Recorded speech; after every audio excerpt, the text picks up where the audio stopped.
जय हिंद दोस्तों, आप सभी का हमारे YouTube चैनल विद्यालय एजुकेशन में स्वागत है। आज हम यूपी स्पेशल की तीसरी क्लास लेकर पुनः हाजिर हो चुके हैं और इस क्लास में आपको भौतिक स्वरूप करवाया जाएगा। इसके पहले हमने उत्तर प्रदेश का इतिहास पढ़ चुके हैं। यूपी का जो इतिहास है इसके बारे में हम पढ़ चुके हैं कि यूपी का क्या क्या इतिहास है और यूपी के इतिहास से कितने क्वेश्चन बन सकते हैं, यह भी आपको देखने को मिल गया होगा। और इसके आज की क्लास में हम पढ़ेंगे यूपी का भौतिक स्वरूप, अर्थात उत्तर प्रदेश का जो भौतिक स्वरूप है ये कैसा है, आपको आज जानने को मिलेगा। इसकी भौगोलिक संरचना कैसी है, भौगोलिक दृष्टि से मतलब इसका लोकेशन क्या है, ये सब आपको इसके बारे में नॉलेज मिलेगा आज के इस क्लास में। तो चलिए शुरू करते हैं बिना किसी देरी के। आप यहाँ से स्टार्ट करते हैं। भौगोलिक दृष्टि से उत्तर प्रदेश 77 डिग्री 3 मिनट पूर्वी देशांतर से 84 डिग्री 39 मिनट पूर्वी देशांतर तथा 23 डिग्री 52 मिनट से उत्तरी अक्षांश से 30 डिग्री 28 मिनट उत्तरी अक्षांश के मध्य स्थित है। आपको जो ये आपका यूपी है, ऐसा करके कुछ यूपी है और इसका जो है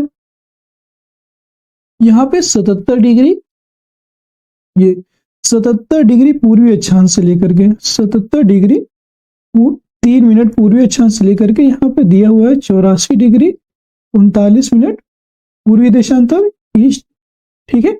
और 23 डिग्री उत्तरी अक्षांश, यहाँ पे 23 डिग्री 52 मिनट उत्तरी अक्षांश से लेकर के नीचे में है 30 डिग्री 28 मिनट। ये कुछ इसकी लोकेशन है, ठीक है। उम्मीद है आपको ये समझ में आया होगा हमारे द्वारा जो समझाया गया है, ठीक है। अब नेक्स्ट है आपका, यहाँ पे देखेंगे कि ये है उत्तर प्रदेश का पूर्व से लेकर पश्चिम तक विस्तार जो है 650 किलोमीटर का है। पूर्व से लेकर के यहाँ, पूर्व से लेकर के कहाँ, पश्चिम तक। तो यहाँ से यहाँ का जो विस्तार है ये 650 किलोमीटर का है, ठीक है। और उत्तर से दक्षिण तक जो है 240 किलोमीटर है। अगर उत्तर से दक्षिण की बात करेंगे तो ऐसे, अगर ऐसे जो है 240 किलोमीटर का विस्तार है, ठीक है। कुछ इस तरह से इसमें समझाया गया है। उत्तर प्रदेश का क्षेत्रफल की बात करेंगे तो क्षेत्रफल है 2,40,928 वर्ग किलोमीटर उत्तर प्रदेश का क्षेत्रफल है। अगला है क्षेत्रफल की दृष्टि से उत्तर प्रदेश का भारत में जो स्थान है, राजस्थान, मध्य प्रदेश, महाराष्ट्र के बाद चौथा स्थान है। पहले में है राजस्थान, दूसरे में है मध्य प्रदेश, तीसरे में है महाराष्ट्र और चौथे में है आपका उत्तर प्रदेश, चौथे में आपका यूपी है। अगला है जनसंख्या की दृष्टि से उत्तर प्रदेश का भारत में कौन सा स्थान है, तो यह है प्रथम स्थान है, पहला स्थान है जनसंख्या की दृष्टि से। विश्व के 5 देश ऐसे हैं जिनकी जनसंख्या उत्तर प्रदेश से अधिक है। 5 देश ऐसे हैं विश्व के जिनकी जनसंख्या जो है यूपी से अधिक है। अगले बात करेंगे हम यहाँ पे उत्तर प्रदेश में जो है भूगर्भिक दृष्टि से भारत के प्राचीनतम गोंडवाना लैंड का भाग है। जो उत्तर प्रदेश है वो भूगर्भिक दृष्टि से गोंडवाना लैंड का भाग है। अगला है विंध्याचल पर्वत श्रेणियों में स्थित होने के कारण इन चट्टानों को विंध्य क्रम की चट्टानें हैं ये भी कहा जाता है। आदिकाल में निर्मित नीस शैलों को बुंदेलखंड नीस के नाम से जाना जाता है। अगला है प्राचीन कॉप मिट्टी के निक्षेपों को बांगर, जो प्राचीन कॉप मिट्टी के निक्षेप होते हैं उनको बांगर और नवीन निक्षेपों को खादर के नाम से जाना जाता है। अर्थात नई मिट्टी को खादर और पुरानी मिट्टी को बांगर के नाम से जाना जाता है। बांगर क्षेत्र पुरानी मिट्टी के उस क्षेत्र को कहते हैं जहां नदियों का पानी नहीं पहुंच पाता है, यह मिट्टी उर्वरक नहीं है। और खादर क्षेत्र वे निचले क्षेत्र हैं जहां पर नदियों का पानी प्रतिवर्ष पहुंचकर नई मिट्टी की परत जमा करता है। खादर क्षेत्र बहुत ही उपजाऊ होता है। आगे बात करेंगे हम दक्षिण के पठारी भाग को। जो दक्षिण का पठारी भाग है उसे बुंदेलखंड का पठार भी कहते हैं। यह क्षेत्र दक्कन के पठार का ही प्रसरण है। इसका निर्माण अत्यंत प्राचीन काल में जो है प्रवाहमान समुद्री निक्षेप से होता है। इस पठार की सामान्य ऊंचाई कितनी है, 300 मीटर के आसपास है। जो बुंदेलखंड का पठार है, बुंदेलखंड वाला जो पठार है, इसकी जो ऊंचाई है वो कितनी है, वो जो है सामान्य रूप से 300 मीटर के आसपास है, ठीक है। उत्तर प्रदेश के दक्षिणी पठार का कुल क्षेत्रफल 45,200 किलोमीटर है। जो 45,200 किलोमीटर है, इसमें यहाँ पे देखेंगे ये 45,200 किलोमीटर ये जो है दक्षिण पठार का कुल क्षेत्रफल है। कैसूर श्रृंखला, जो कैसूर श्रृंखला है यहाँ पे बुंदेलखंड क्षेत्र से लगी हुई है। इसकी रचना विंध्य शैली में होती है। बुंदेलखंड में लाल मिट्टी का विस्तार पाया जाता है। जो बुंदेलखंड का झांसी वाला इलाका है, झांसी का जो इलाका आपने देखा होगा, झांसी, महोबा और यहाँ पे रानीपुर, ये जो इलाका है ये जो है लाल मिट्टी वाला विस्तार यहाँ पर पाया जाता है। अगला है बुंदेलखंड में प्लास नामक घास बहुतायत में पाई जाती है। जो प्लास नामक घास होती है यहाँ पर बहुत अधिक मात्रा में पाई जाती है। अगला बात करेंगे हम ये वर्षा की मध्य मात्रा में होने, जो वर्षा की मध्य मात्रा है, यहाँ वर्षा की मध्य मात्रा होने के कारण इस पठारी क्षेत्र में वृक्ष वनस्पतियां छोटी होती हैं। यहाँ पे मतलब मध्यम वर्षा होती है। कैसी वर्षा होगी? यहाँ पे मध्यम वर्षा होती है बुंदेलखंड वाले क्षेत्र में। ठीक है। उत्तर प्रदेश की जलवायु, अब क्लाइमेट की बात करेंगे कि यहाँ की क्लाइमेट कैसी है। तो क्लाइमेट में जो है आप देखने को मिलेगा आपको कि उत्तर प्रदेश की जो जलवायु है उष्ण कटिबंधीय व मानसूनी जलवायु है। कैसी जलवायु है? उष्ण कटिबंधीय और मानसूनी जलवायु है। तराई क्षेत्र में यह गर्मी में नमी लिए रहती है और दक्षिणी पठारी क्षेत्र में गर्मी में नमी नाम मात्र की भी नहीं रहती है। अर्थात गर्मी में जो है नमी बहुत कम मात्रा में पाई जाती है। अगला है यहाँ पर उत्तर प्रदेश की जलवायु पर स्थल खंड की विशालता, धरातलीय विषमता, समुद्र से दूरी, समुद्र तल से ऊंचाई का प्रभाव पड़ने के कारण यहाँ की जलवायु में अंतर पाया जाता है। इन सभी विषमताओं के आधार पर प्रदेश में 3 ऋतुएं पाई जाती हैं। कौन कौन सी ऋतु हैं देखेंगे यहाँ पे। पहली है ग्रीष्म ऋतु, फिर वर्षा ऋतु, शीत ऋतु। सबसे पहली ऋतु है ग्रीष्म ऋतु। तो ग्रीष्म ऋतु के बारे में बात करेंगे। ग्रीष्म ऋतु में प्रदेश में अधिकतम औसत तापमान 36 डिग्री सेंटीग्रेड से 39 डिग्री सेंटीग्रेड तक रहता है। ये औसत तापमान है। और वैसे देखेंगे तो ये 46 से लगभग 55-56 तक पहुंच जाता है। जबकि न्यूनतम तापमान की बात करेंगे 21 डिग्री सेंटीग्रेड से 23 डिग्री सेंटीग्रेड तक औसत बना रहता है। कई स्थानों पर अधिकतम तापमान 46 डिग्री सेंटीग्रेड तक पहुंच जाता है। अगला बुंदेलखंड क्षेत्र जो है कर्क रेखा के अति निकट होने के कारण यह प्रदेश में सर्वाधिक औसत तापमान पाया जाता है।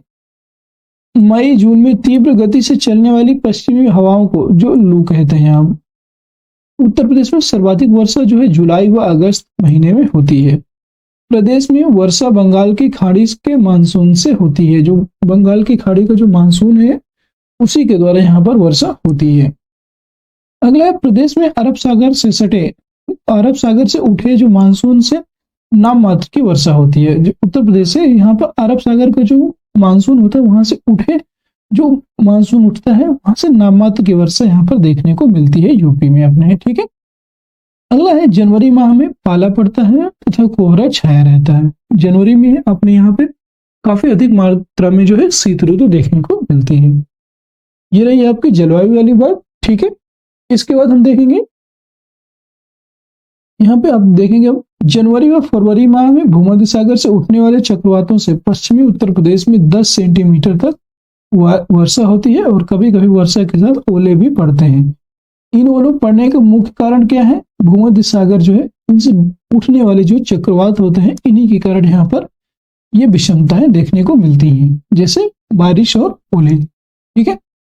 अब हम पढ़ेंगे नदियां। उत्तर प्रदेश में कौन कौन सी नदियां हैं और कौन सी नदी कहाँ से निकलती है, उनका उद्गम स्थल और कौन सी नदियां कि कहाँ पर मिलती हैं, ये सभी बात के बारे में पढ़ेंगे। तो रिवर्स ऑफ, यहाँ पे रिवर्स ऑफ उत्तर प्रदेश आप डाल सकते हैं और यहाँ से आप लिखना भी स्टार्ट कर सकते हैं शॉर्ट नोट के तौर पे। ठीक है। अब हम नदियों वाला टॉपिक अपना शुरू करते हैं। यहाँ से उत्तर प्रदेश की प्रमुख नदियां, हेडिंग डाल सकते हैं आप उत्तर प्रदेश की प्रमुख नदियां, और हम एक दृष्टि में यहाँ पर उस सारी नदियों को कवर कर लेंगे। नदी का नाम, उद्गम स्थल और मिलन, कौन सी नदियां कहाँ मिलती है और लंबाई कितनी हो किलोमीटर में। यहाँ पे नदियों की लंबाई जो है किलोमीटर में दी गई है।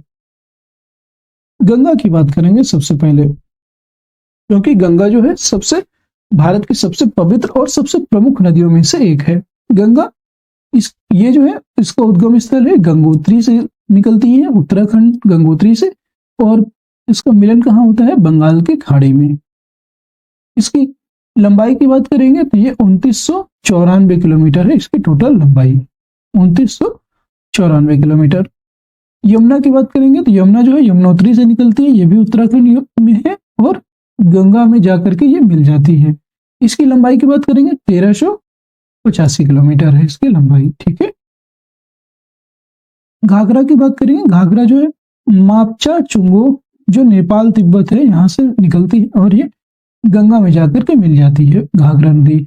इसकी लंबाई 1080 किलोमीटर है। अब यहाँ पे आते हैं चंबल।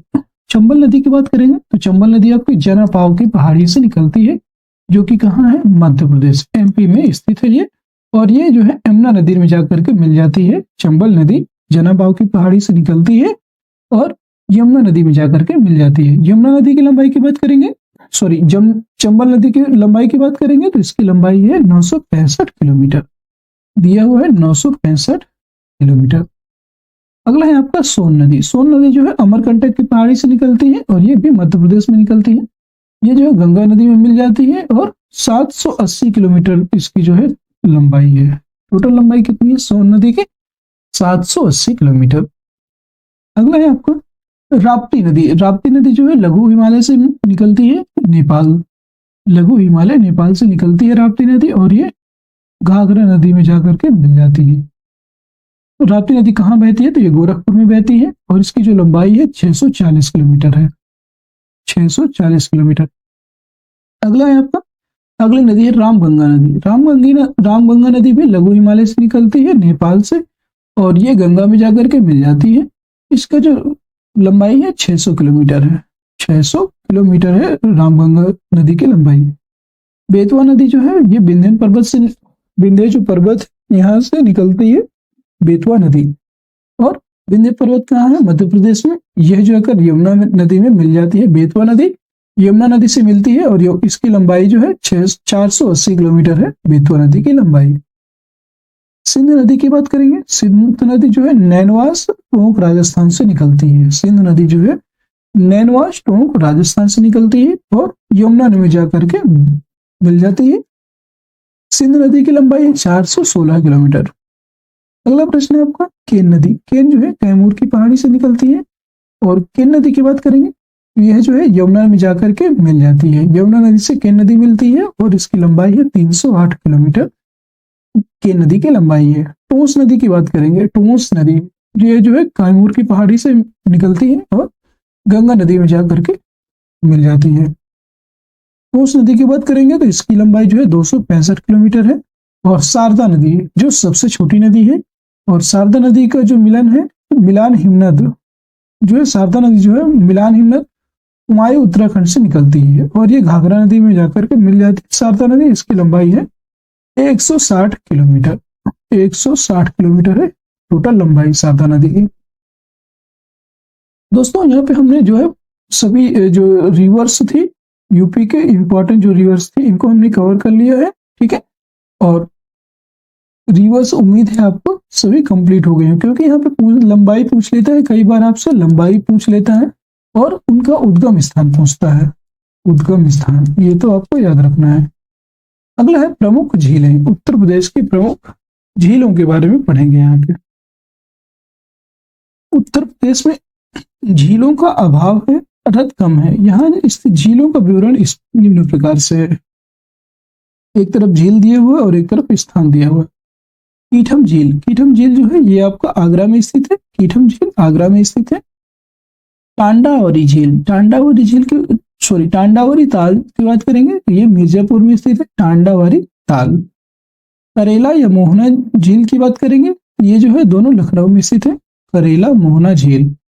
मूंगे ताल व बिसैया, मूंगे ताल व बिसैया जो है ये भी जो है रायबरेली में स्थित है।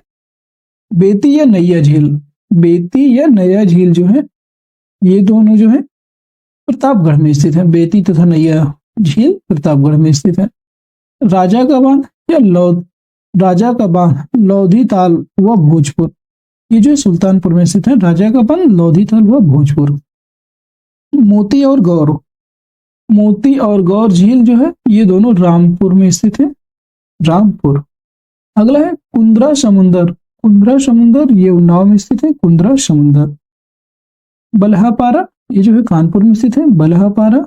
मोराय की बात करेंगे तो मोराय जो है फतेहपुर में स्थित है, मोराय झील फतेहपुर में स्थित है, बल्हापारा कानपुर में स्थित है, औंधीताल वाराणसी में स्थित है, औंधीताल वाराणसी में स्थित है। एक बार फिर से इसको रिवाइज करेंगे ताकि आपको अभी हाल के हाल याद हो जाए। कीठम झील की बात करेंगे, कीठम झील आपकी आगरा में स्थित है। टांडावारी ताल जो है ये मिर्जापुर में स्थित है। करेला या मोहना झील जो है लखनऊ में स्थित है। मुंगे ताल व बिसैया झील ये जो है रायबरेली में स्थित है।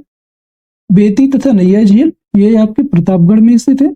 राजा का बांध यह लोधीताल भोजपुर ये आपका सुल्तानपुर में स्थित है।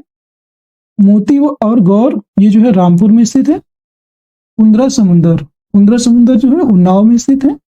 बल्हापारा कानपुर में स्थित है। मोराय फतेहपुर में स्थित है। औंधीताल वाराणसी में स्थित है।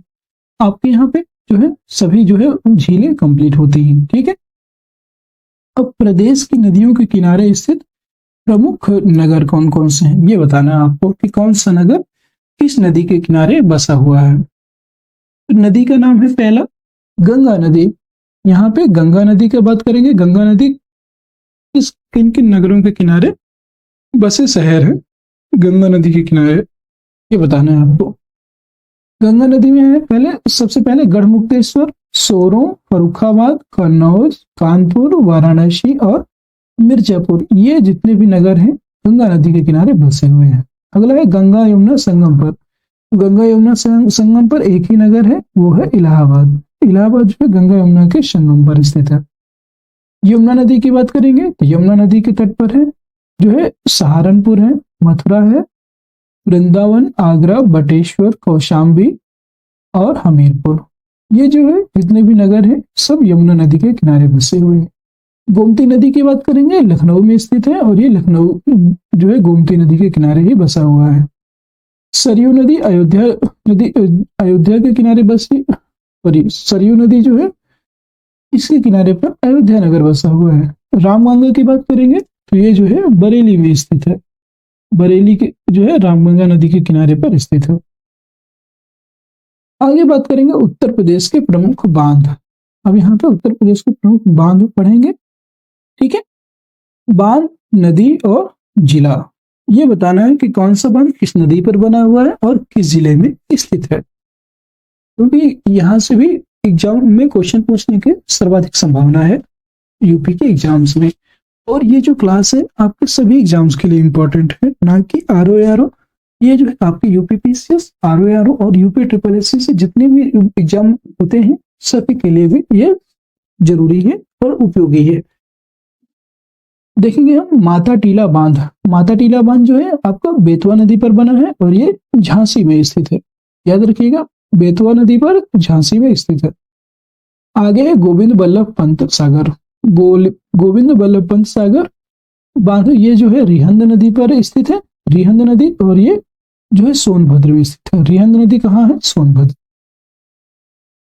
परीक्षा डैम जो है परीक्षा बांध की बात करेंगे तो ये भी जो है बेतवा नदी पर बना हुआ है और झांसी में स्थित है परीक्षा। कालागढ़ की बात करेंगे तो कालागढ़ जो है रामगंगा नदी पर स्थित है। ठीक है, अगला है गोविंद सागर या सहजाद। गोविंद सागर सहजाद जो है यह सहजाद नदी पर स्थित है और यह ललितपुर में स्थित है। सहजाद नदी पर ललितपुर में स्थित है। रोहिणी की बात करेंगे तो रोहिणी जो है रोहिणी नदी पर स्थित है। रोहिणी बांध रोहिणी नदी पर स्थित है और ये ललितपुर जिले में स्थित है। आगे सुकुमा डुकुमा बांध ये जो है बेतवा नदी पर स्थित है और ये भी झांसी में स्थित है। चंद्रप्रभा बांध की बात करेंगे तो चंद्रप्रभा नदी पर स्थित है और ये चंदौली में स्थित है चंद्रप्रभा बांध। मुसाकंद की बात करेंगे, मुसाकंद जो है ये कर्मनासा नदी पर स्थित है और चंदौली जिले में स्थित है। काठी बांध जो है आपका, काठी बांध की बात करेंगे तो काठी बांध आपका रामगंगा नदी पर स्थित है और यह जो है जो काठी बांध है ये आपका बिजनौर जिले में स्थित है। रामगंगा बांध, रामगंगा बांध की बात करेंगे तो ये जो है रामगंगा नदी पर स्थित है और बिजनौर में स्थित है ये। जिरगो, जिरगो बांध की बात करेंगे, जिरगो बांध आपका जिरगो नदी पर स्थित है और जिरगो कहाँ पर है, ये मिर्जापुर में है। जिरगो बांध मिर्जापुर में स्थित है। जामनी बांध, जामनी बांध की बात करेंगे ये जो है जामनी बांध आपका स्थित है जामनी नदी पर और ये ललितपुर में स्थित है। सजनाम बांध, सजनाम बांध की बात करेंगे तो सजनाम बांध सजनाम नदी पर स्थित है और ये भी ललितपुर पर स्थित है। ठीक है, इस तरह से आपके जो है बांध भी यहाँ पे कंप्लीट हो जाते हैं। ठीक है, यहाँ पे आपके बांध सभी कंप्लीट हो गए। सजनाम बांध जो है ये भी आपका ललितपुर में स्थित था और यहाँ से आपके बांध कंप्लीट हो जाते हैं। ठीक है, आज की क्लास यहीं तक और यहीं पे आपकी क्लास को समाप्त करते हैं। आज की क्लास कैसी लगी कमेंट सेक्शन में जरूर बताइएगा। क्लास अच्छी लगी है तो लाइक जरूर कर दीजिएगा और अपने फ्रेंड्स में जो है वीडियो को शेयर जरूर कर दीजिएगा। अगर आप क्लास में नए हैं तो सब्सक्राइब कर लीजिएगा चैनल को। ठीक है, कोशिश करेंगे कि 10 जनवरी तक आपकी यूपी स्पेशल कंप्लीट हो जाए ताकि आप सभी को रिवीजन के लिए 1 मंथ कंप्लीट मिल सके। ठीक है, ये भी आप याद रखिएगा। तो आप कंटिन्यू बने रहिए हमारे साथ और 10 जनवरी तक हम आपके जो है ये इसे कंप्लीट कर देंगे, ये हमारा वादा है। 10 जनवरी तक हर हाल में आपकी पूरी जो है यूपी स्पेशल कंप्लीट हो जाएगी। अगर आप चैनल में नए हैं तो अगेन सब्सक्राइब कर लीजिए और कोई भी क्वेश्चन है तो जरूर पूछिएगा। आज के लिए इतना ही। जय हिंद, जय